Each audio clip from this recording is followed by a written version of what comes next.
So, welcome to the third episode of A We Talk About. This time I'm joined with a guest. Michael Kelly, director of Instinctive. That's all I have to my name. There's worse things you could have. A terrorist.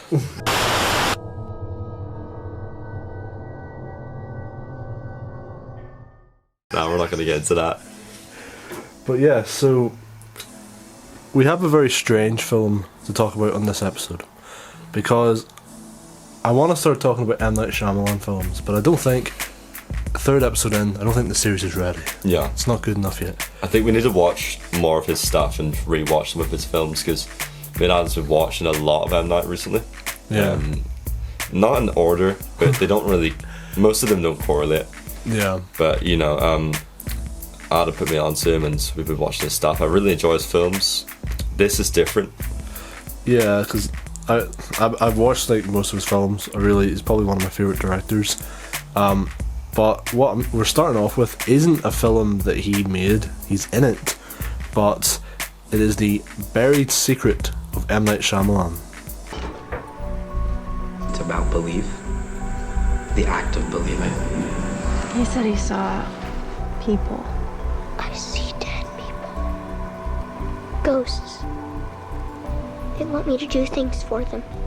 I want to talk about that. So this film is in his discography, but he didn't produce it or have anything to do with it apart from acting.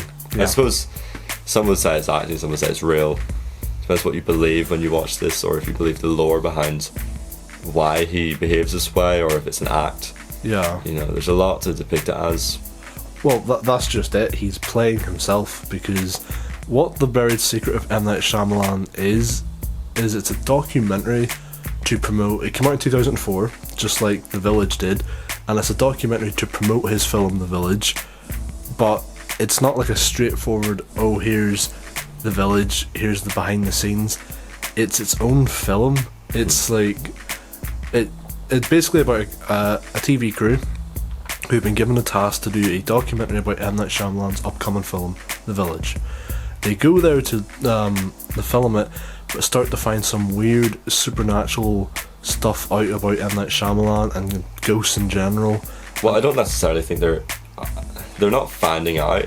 I think they knew about some stuff and they went to see if it was true. That's what I was picking up on it. That's probably a better way to put it, actually. Scenes of them going to M. Night's house, the kids outside it knowing this legend, or believing it to be true and saying if it is real. So they're waiting for M. Night at his house and stuff, and you know, well, clearly that's fact. I would say, but yeah. Obviously, the whole thing's fake, but it's like, it's like, but it's weird. I've never seen this been done before. It probably has been done before, or maybe since as well.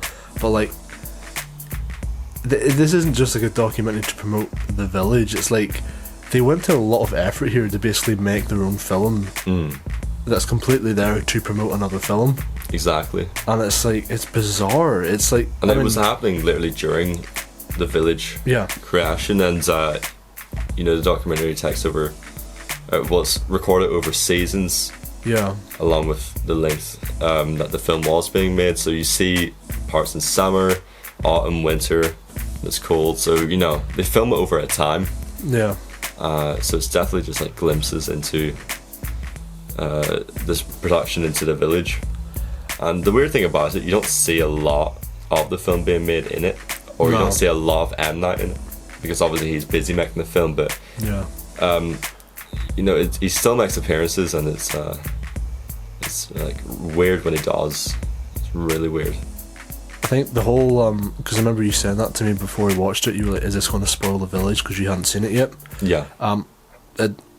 Michael's right. It really shows. There's a few glimpses of the set, and I think it shows you one scene of Bryce Dallas Howard, like for like a split second. You see like a scene they're setting up with her, but beyond that, you see nothing of The Village, because the whole point of the documentary is to promote it, so they didn't want to spoil it. That's exactly it. Yeah. But like, yeah. So the whole point is like they're trying to expose this thing that M. Night Shyamalan died and came back to life 5 minutes later because he like drowned or something, and it's meant to sort of give across this thing that like all of his movies up to that point were based on stuff that happened to him in the past. So, like David Dunn in Unbreakable being alert, you know, he can't take in water, that's his weakness, was because M. Night Shyamalan drowned in a lake when he was a kid.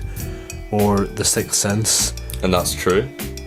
No. It's not? It's not true. See, I question it because I actually don't know what's true or not. So is this whole thing fictional?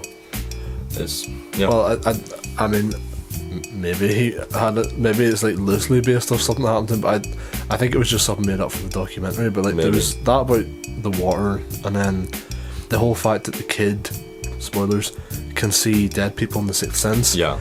That's apparently a thing that M. Night Shyamalan's or what was it the kid said outside his house? He's connected to the other side. You know, like he can see ghosts, he can talk to them. Yeah. And then Signs, I don't know if they mentioned Signs, they might have just Signs was like so different from anything else. Like, they I suppose Unbreakable, Sixth Sense, Unbreakable and all that connect, or they just have Bruce Willis, I don't know. They're not connected, but it's a lot easier to see them be connected than Signs would be, because you know Signs is about aliens. Yeah. So it's a bit harder to like bring. I don't think they mention Signs that much in the documentary, but it's. They don't. Also, unlike Troll Hunter, there's not a lot to go into when it comes to the special effects side of things, because there really isn't any. There's like a few scenes, especially one towards the end when they're exploring the abandoned house. There's a few things they do in there. Yeah. But it's more the true interest and like I guess maybe even horror from it comes completely from the fact that you're meant to believe this is actually M. Night Shyamalan and all these people you're watching, like it's real, like it's really happening. I really want to get into talking about M. Night Shyamalan's films, but like I said, I want to get the series developed a bit more, make sure I've got the formula of a wee talk about down before I start doing that, because I really am looking forward to talking about those films. So I thought this would be a good one to start with. I mean, I don't know about you, I'd recommend they watch it. Yeah. The weird thing is, I don't know how you're going to watch it, because I don't know to my knowledge of any streaming services that have it. Obviously, I tried that copy down. We searched. It doesn't look very available online. But I got that copy, but not only was it not like the cheapest DVD I've ever bought, but it also had to come from America. I don't think. There's probably like a limited run of DVDs, and that's it. I've never. There wasn't Blu-rays or anything. Not that I've seen, no. I mean, to be fair, The Village itself doesn't even have a Blu-ray, which is kind of unfortunate. Yeah, but I think even next week we'll have The Village watched. You know, could have. It'd be good to have this video out, then the next week talk about The Village, the official movie of it. That would be pretty. As much as I'd like to start from the beginning with M. Night Shyamalan and go through an order for the reviews, yeah, it would be pretty funny if we'd done The Buried Secret and then went into The Village, which is what it's promoting. Yeah, I think that would be an interesting way of doing it. So yeah, we're gonna have The Village watched by next week, then we'll chat about that for the next video. Spoilers. Alright, do you have anything you want to say before we go? Oh yeah, let's talk about the Patreon. Oh yeah. Don't know if you know this, but there's a ZeusWeusFilm Patreon now. Where you can get uncut episodes of the post-production podcast and new stuff coming soon, exclusive to the Patreon. And there's also, by the time this video goes out, it probably won't be out yet, never mind. In the next couple of days, the ZeusWeusFilm Teespring store, where you can get stickers, you can get mugs. Anything. Everything. ZeusWeusFilm condoms. ZeusWeusFilm airplane. Yeah. Yeah, but stickers, that's better than airplanes. Mugs. We're going to see the mugs in the podcast soon, hopefully, so. We're going to be drinking whiskey, because we're Irish. Bro. It's going downhill.